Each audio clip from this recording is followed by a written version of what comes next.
नमस्कार. आपण इतरांप्रती दाखवत असलेल्या निष्ठा, सचोटी, आपुलकी, दया, क्षमा, शांती, आदर आणि प्रेम या गुणसमुच्चयामुळेच आहे त्यापेक्षा शतपटीने अधिक आकर्षक आणि लक्षवेधी दिसतो.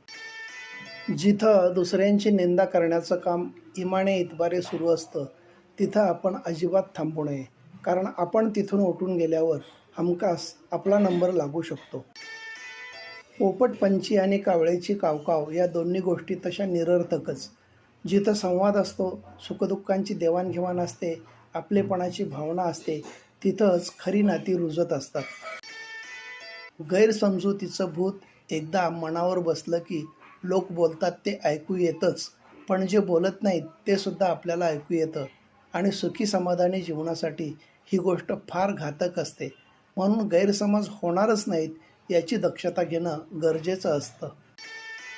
ज्यानं आयुष्यात पावलोपावली संघर्षाची झळ सोसली आहे, तीच व्यक्ती नेहमी इतरांना आनंद देऊ शकते.